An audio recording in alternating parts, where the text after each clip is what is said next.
Katanya Syekh Abdul Qadir Jailani, ibadahmu itu membawa manfaat maksimum. Ibadahmu akan sejati apabila bisa memantulkan cahaya ilahi. Untuk bisa ke sana, hatinya, jiwanya harus bersih.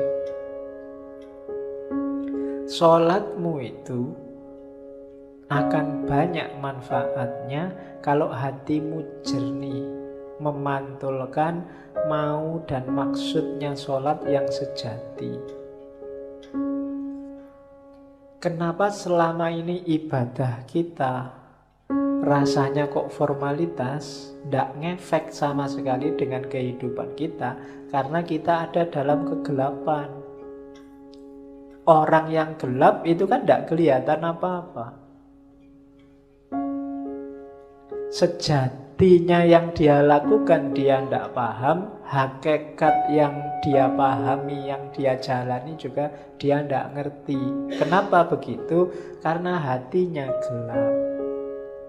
Akalnya mungkin masih jalan, masih cerdas, bisa ngeritik sana, ngeritik sini, bisa ngomongnya kelas tinggi, tapi hidupnya sehari-hari tidak mencerminkan yang diomongkan, tidak mencerminkan yang diceramahkan kemana-mana. Kenapa begitu?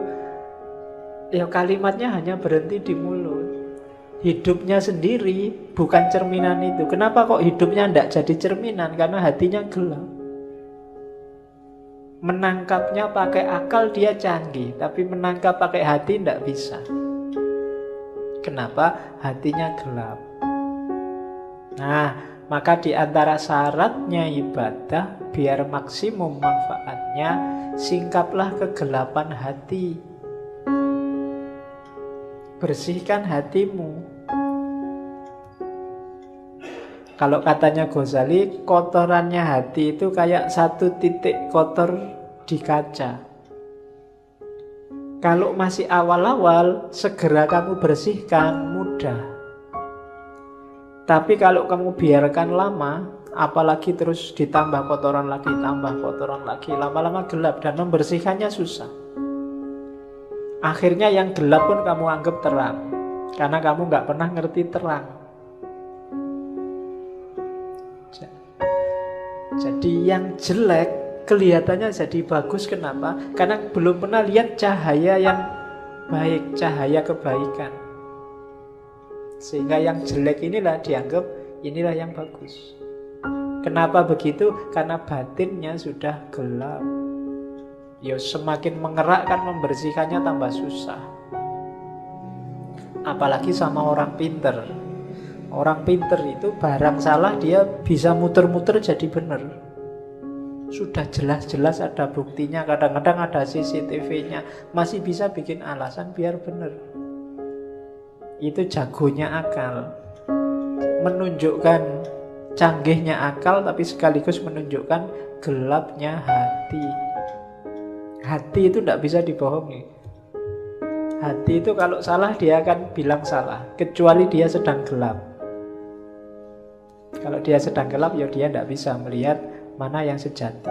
Nah, hati yang gelap itu terhijab oleh amal-amal buruk.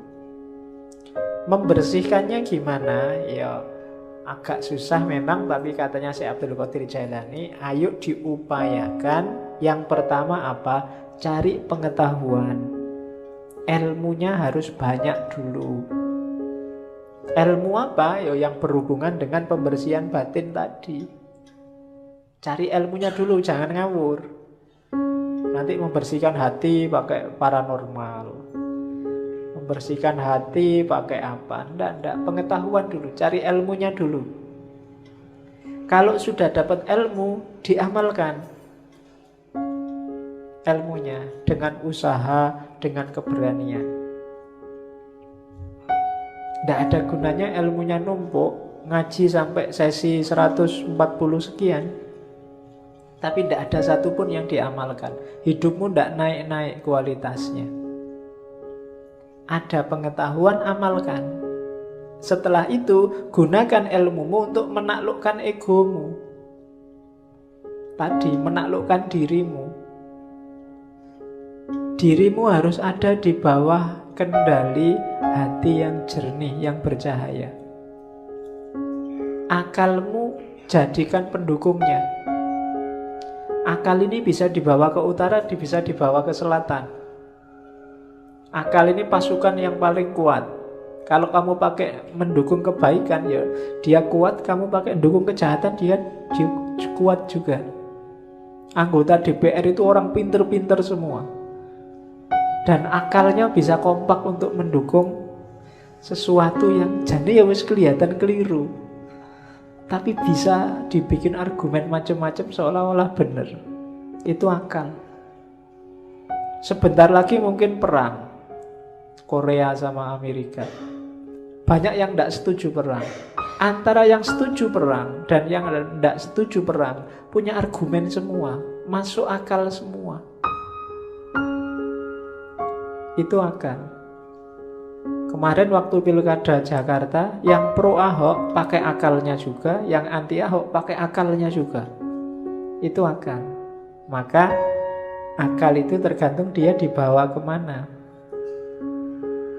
Yang bisa menemukan yang sejati itu hati, kolbu. Cuma kolbu yang bisa menangkap cahaya. Karena dia tidak mencari keluar, tapi memantulkan yang di dalam. Hanya saja syaratnya dia harus dalam kondisi jernih.